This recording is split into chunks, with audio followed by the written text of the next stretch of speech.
Date with a Debut is a Words and Nerds and Breathe Art podcast co-production, recorded on Awabakal Country, and I pay my respects to all elders past and present and extend that to any First Nations people tuning in. Always was, always will be, Aboriginal land. On with the show. It's really a story about first love and second chances, and specifically about a second chance that's really thrust upon you by a twist of fate.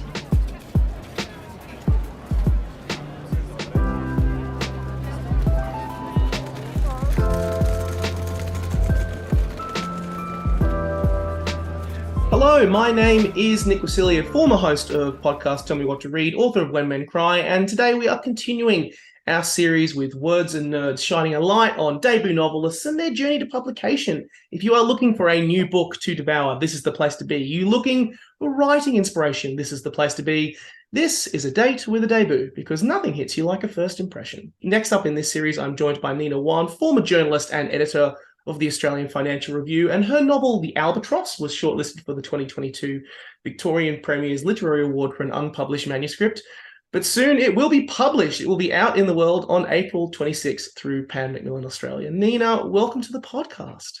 Hello, I'm so glad to meet you, Nick, and to be talking about my novel, The Albatross. You're very, very welcome. Love having you here. And in typical fun date fashion, let's start off by telling us a bit about yourself. First of all, being a journalist, but also how you came to start your writing journey. I've always wanted to write, actually, from a very young age, but I had a very pragmatic, practical type of father who believed that you needed to sort of have a proper career and be able to put food on the table before you can sort of do that kind of creative exercise. So I actually went and studied commerce law at uni and worked a little bit in investment banking and then on to financial journalism at the Australian Financial Review. Right now, I actually work as an advisor in the government. So I suppose writing's always been something that's kind of on the back of my mind, but I really didn't properly sit down and try to focus on that till 2020 during lockdown. At the time, I had two kids that were home being homeschooled. I had my husband working from home. I was working from home myself. And I think the world was just getting a little bit chaotic, to be honest. And I needed to find that space of sanity for myself. And so I said, okay, well, I've always had this idea of writing The Albatross. At the time, it obviously wasn't called The Albatross, but I just had sort of an inkling of an idea. And so I said, I'm just going to try and find little pockets of time throughout my day to just shut the door and be in my zone to try and see if I can write this book. It took me about a year, all of that year, to write the first draft, which of course was only just the start of it. You sort of think, oh, by the end of that last word that you type, you just go, oh, hooray, it's done. But actually, once that was done, then began a few very long months of revising and redrafting and rethinking about the characters and so on. It really was writing for 5 minutes, 10 minutes here and there, and also very late at night when everybody else is asleep and you've got finally some peace to yourself.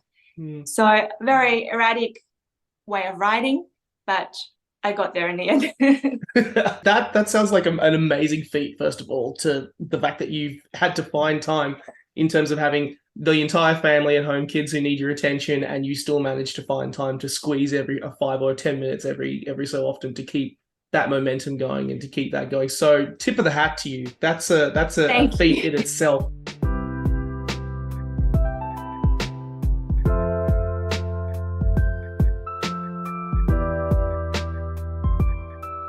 So let's talk about this book. Let's talk about The Albatross. Give me your 1 minute pitch. What's it about? In a nutshell, The Albatross is about a woman called Primrose Lee, who at the age of 36 finds herself in a marriage that is really teetering on the edge. And at the same time, by coincidence, the boy that she loved 20 years ago has moved into the big house across the street. And so it's really a story about first love and second chances, and specifically about a second chance that's really thrust upon you by a twist of fate. Long buried feelings kind of coming to the surface, and whether they actually really still mean anything in the light of the present. And of course, in the midst of all that, she stumbles across a swampy little rundown suburban golf course and begins to do this rather absurd thing of playing golf. And through this kind of quaint activity, which she actually proves to be very bad at, she manages to somehow forge a path towards understanding what happened to her in the past and where she wants to go. That's a great summary. You've nailed it pretty damn well. So it's a great book. I love how you kind of, the description first and foremost of this book, this was my very first impression about first love, second chances, and the most elusive shot in golf, which I just was like, well, one of those things is not like the other. But I love that you refer to the title of this, the eponymous Albatross as one of the most difficult shots in golf. And I like that you talk about a lot of things here. There's not just the romance side of things, but also kind of that Prim finds mindfulness in this activity that she traditionally hasn't done.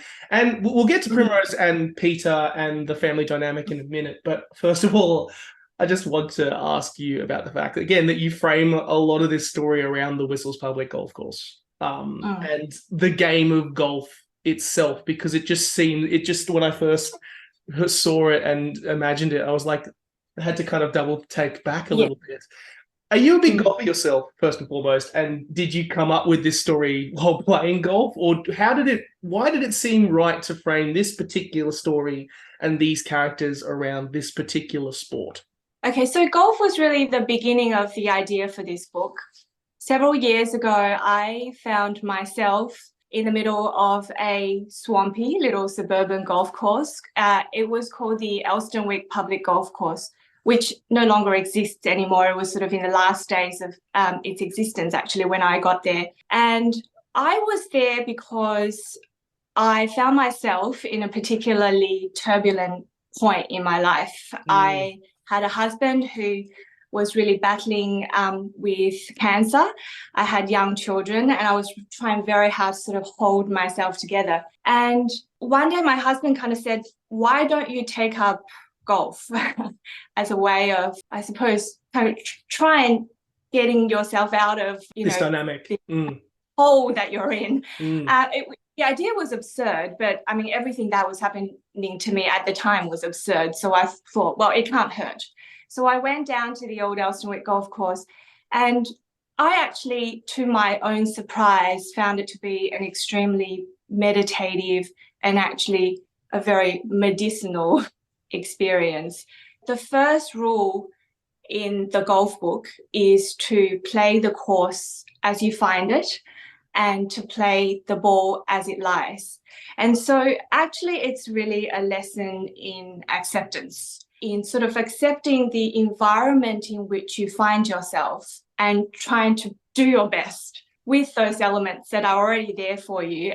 It's about kind of almost like saying, okay, there's no way I can control the direction of the wind, the way the grass is cut on that particular day, the moisture in the ground, a little twig that's lying in the grass. All of those things are going to affect how you play, and you're just going to have to deal with that.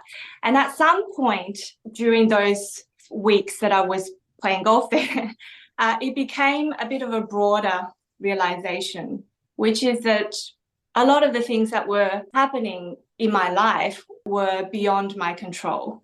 And it's better to, I suppose, in a way, accept them and carry the weight of them on your shoulders and just move on. And so I found that to be, a very strangely kind of enlightening and philosophical experience, which I never actually expected to have on a golf course. But it just so happened that was what happened. And because I was playing during the winter time, it rained a lot, being a typical Melbourne winter.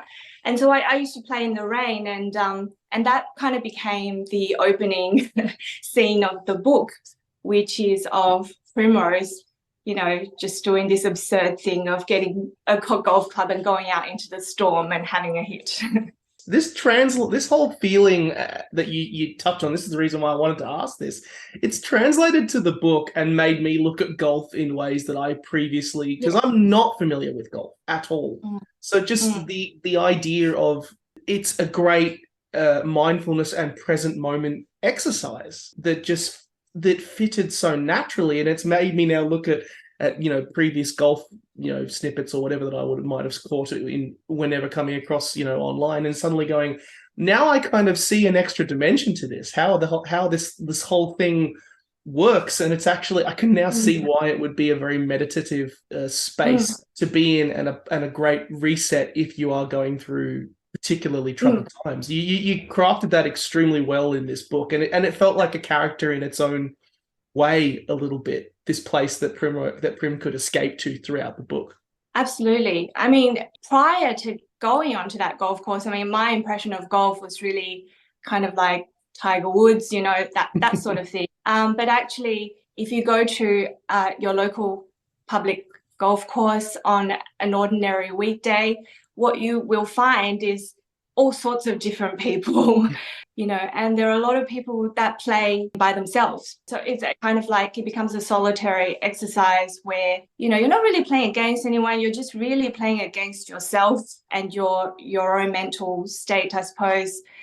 And it's a game that is deceptively difficult. I mean, it seems easy enough to get a small ball into a hole over there, but it's actually so difficult because there are so many variables in the environment in which you are playing that you can't control. Golfers are very hopeful people. They're very optimistic. You put the most pessimistic person on a golf course, they become an optimist. They think they can do it, so there's this sort of like constant sort of exercise of just trying to get there. The great British golfer Ted Ray once said, "It took me 40 years to realize that I can't play golf." and that's a mental process that goes through every golfer's head, that they think they should be able to do this, but it's just so difficult. And I think it's the difficulty of it that sort of keeps people coming back again and again. Absolutely. And it just as a place of escape. And I love that Primrose kind of gravitates this, because she's in such an interesting place in this story. You realized her very, very well on the page in a way that you go, okay, well, I can see why that she would gravitate towards this particular space. She's in her mid-30s, this dynamic in her marriage is really, it's all over the place. And, there is also a clock, the clock of, her brother-in-law coming as well, that kind of just looms over a decent portion of the story. And then, of course, you've got Peter. This old flame who just happened to move across the street. Talk about tempting. So how on earth did all of these characters and this dynamic come into your life? Well, actually, Peter did not fully come into existence until I was about 13 chapters into writing the book, and I suddenly sort of hit a wall, I suppose. And I just thought, I don't know how to kind of push this story forward. And actually it was at that point that Peter came to live across the street, and Peter became the boy that she loved 20 years ago. It was a way of creating romantic tension, a way of sort of pushing the story forward. So there was a major kind of rewrite actually at the point of getting to chapter 13 and all of a sudden having to go back and put Peter in there. But then I thought, well, wouldn't it be nice if, she was sort of, there was this longing that was transmitting, between the two houses. And so that's what happened. And, I really love Peter as a character. He's sort of like, I think the way that Asian male characters are portrayed has been somewhat problematic in that it's very stereotypical and it's always very one-dimensional. And so I really wanted to break that mold, and I wanted to make Peter some sort of Asian Mr. Darcy, and that's what I tried very hard to do, to create this romantic, strong male Asian romantic character.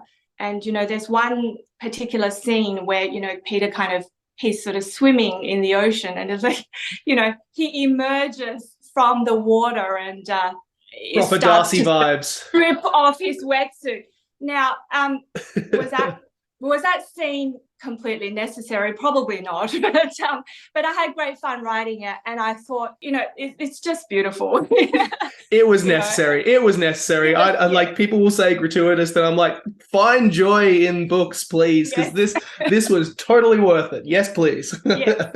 And I have a son, so I sort of like him to sort of grow up to think, well, I can be that kind of character, that I'm not, I don't have to be kind of the nerdy kid who's good at maths or whatever. I can be. So I think that was sort of what I was trying to achieve, is just to really create a male Asian character that is a little bit different to how they're normally portrayed. Absolutely. Well, you do succeed because he's fantastic. Peter is really, really great, and you really get Primrose's perspective on it beautifully. You realize it really nice, this kind of dynamic, and also, again, all of the things that make her feel the way she is feeling herself. You weave it together really, really nicely. And as alluded to earlier, and I'm going to try and keep this as vague as possible because for spoiler reasons, because I want people to go and buy this amazing book.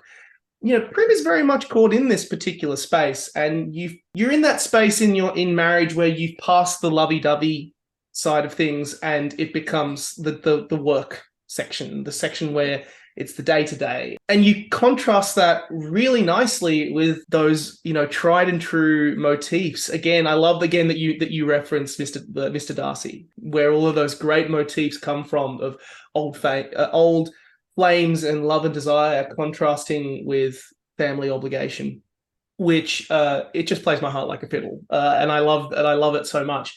Why did this particular space of love and marriage and the contrasting of it appeal to you as a dynamic to explore in this story? Because again, it's been explored a lot, but there was something about the way that you did it in this particular book in a way that was just, it felt new, it felt fresh, and it was something that all the ththings that were there were stuff that I loved. I think that once you've been married a certain number of years and you sort of lived life a little bit, there's a lot of richness that, you gain from that you think will translate really well onto the page. And so I suppose that's sort of what I wanted to explore, was that kind of complexity, I suppose, of, like you say, that a marriage, so once you pass that kind of honeymoon phase, and once you've had a bit of trauma thrown in through the husband's illness and so on, it becomes extremely complicated.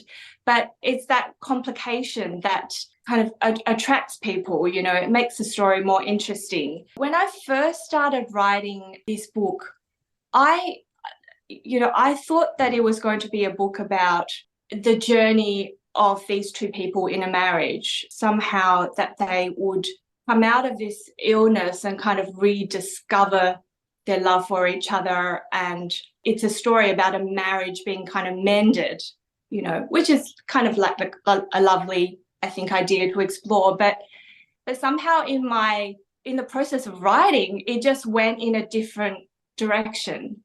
And, and it didn't feel like it would necessarily work out for Primrose and her husband. It just felt like their lives were a little bit more complicated than that. And it was just sort of my way of exploring the complexities of your own internal feelings, and how one person can maybe love two people, and one can be caught in a very difficult situation given the circumstances that surround her.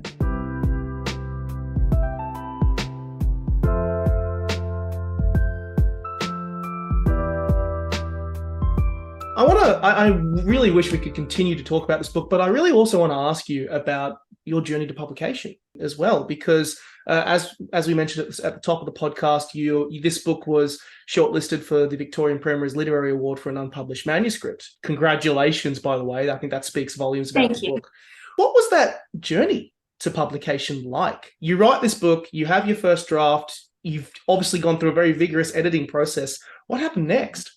So what happened next was that I think I was kind of lucky in a way, because it didn't actually take me a very long time to find a path to publication because of the shortlist, because of the prize. Basically, I sort of started testing the waters with, just only a handful of people, a few agents and so on. And then someone that I know said, well, why don't you also at the same time just put it into this, submit it to this BPLA award for an unpublished manuscript. And so I said, okay, well, why don't I do that? It was literally maybe like 2 days before the deadline for the submissions.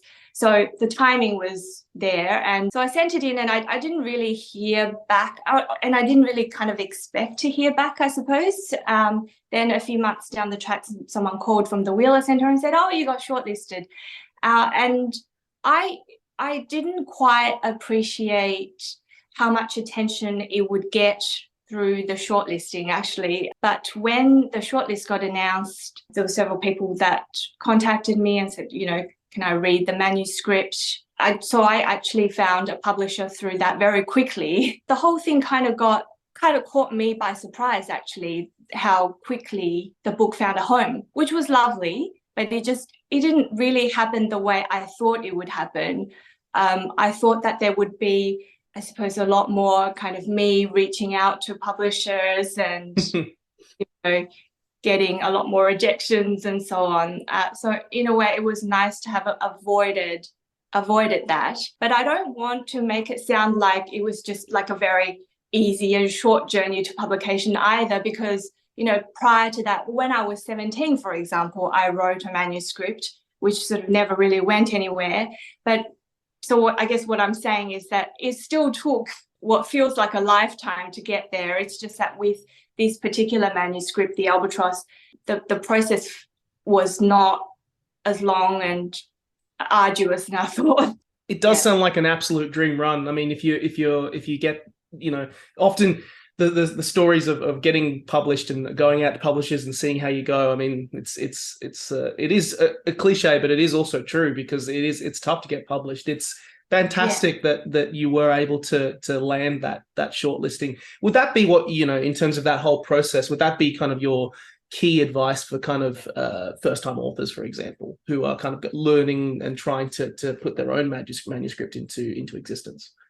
Yeah, so I mean, I would say that because you only really have one shot with each of the people that you will send the manuscript to, that you kind of have to put your best foot forward, in the sense that don't just send it out when you've typed that last word in your first draft. You've got to kind of let it sit for a while, go back to it, because you will find holes and you will find things that you want to change. And so it's only when you're sort of kind of comfortable with it and you think that it's sort of the best that you can do at that particular time that you should start to air it. Maybe not so much just flood every publisher and every agent, maybe test a few, because they might come back and say, I'm sorry, it's not right for me, but they might give you just a little nugget of something that triggers something in you and go, oh, maybe I should go back and just work on it a little bit more. So it's a kind of like a cumulative, progressive process. And also definitely, if there is an award or something, definitely have a go. But so I would say keep your expectations in check, but also at the same time, you just have to kind of blindly try for it too. Be realistic but optimistic. I like it. Yeah, exactly. So what's next for you? Is there another book on the horizon? Will you write again? So I'm actually working on a second book, but it's at a very early stage. I've only got about 3 chapters or something like that. I think it will be another love story, because I think I'm actually incapable of writing anything other than love stories. My husband, I think, was mildly disappointed that I didn't go into sort of the science fiction genre or something. But I think, emotionally, I'm just more triggered by themes around love and so on. It's very early days, so it's sort of very hard to say where it's even going. I'm one of those people that really, I just sort of start typing and see where it takes me. Yeah, so I don't plan anything out really, and which is why Peter, in the Albatross only appeared once I got to chapter 13. Then I had to go back because I just don't plan.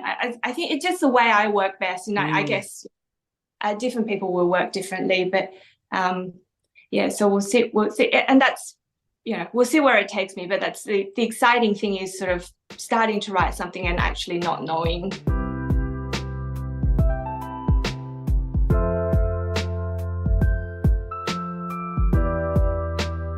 We're at the part of the podcast where we finish with a rapid fire question section. So I'll throw some quick questions at you. No pressure at all. Okay. Do you have a favorite book that you've read in the last 12 months? This is pretty shameful, but I actually haven't had time to read anything over the last 12 months. But I started reading a little bit of Joan Didion because, I can sort of read one article and that's sort of like, that's done, I don't have to sort of necessarily need to keep going to see what happens at the end of the novel, sort of thing. So I really love, I suppose, just all her journalistic writing. But so that's probably what I would say. I mean, if you were to ask me if I had a favorite book of all time, it would probably have to be Disgrace by J.M. Coetzee. That's probably an all-time favorite of mine. I love it. And to be honest, for the record, like, I'm in a similar position when I'm writing or whatever. I want to try and separate myself from reading other books. Of course, everything sometimes seeps in, but no, I vibe. Which do you prefer, using the driver, the iron, or just a good old-fashioned putter? I love the putter because, that's where the precision comes in. That's where you need to really think about it. A driver, sometimes you can just whack it. And if you happen to be on a golf course that has a very wide fairway, it can't go that wrong. But the putter is the final shot, and it's so difficult to master. So I would say probably the putter. I love it. That's good. Do you have a favorite word? A favorite word? Like one particular word, even like you were writing it and you're like, I just love putting this word in. A word that my kids only recently taught me is bruh, which is B-R-U-H. And I love it because it's an all-purpose word, right? Like, it doesn't actually seem to mean anything at all, but you can use it in any situation. It's like, oh, you got to put that down. It's time for dinner. And they'll go, bruh, and, or you can say, oh, well, we're going to McDonald's for dinner. And they'll go, bruh, like it's like a thing of excitement. So I love that word. I'm constantly learning fabulous words from my kids, but that's probably my favorite for now. I love it. And then last question, have you actually ever scored an albatross on a golf course or witnessed one? No, I've never witnessed one and I've never scored one. I believe, I could be wrong, but I believe that Tiger Woods has never scored one either, or that maybe he's only come close to scoring one but hasn't actually. So that doesn't make me feel so bad. I love it. Well, hey, look, it's as rare as they say. So if you had managed to pull that one off and say yes, I have, I would have been like, well, dang, okay, yeah. I love it. I could honestly chat to you all day, Nina, but unfortunately we have run out of time. So I'm going to simply finish off by saying thank you so much. You should be really proud of this book, and it was a real pleasure to chat with you. Thank you, Nick. It was such a pleasure to have a chat with you too. And, I could talk about the Albatross all day, but maybe we'll have another opportunity sometime. I hope so. It would be really lovely. And for all of our listeners as well, if this book appeals to you, go and get The Albatross. It's published by Macmillan. And if you like the show, drop Words and Nerds a review. Let us know what you think, and also who you'd like to hear from next.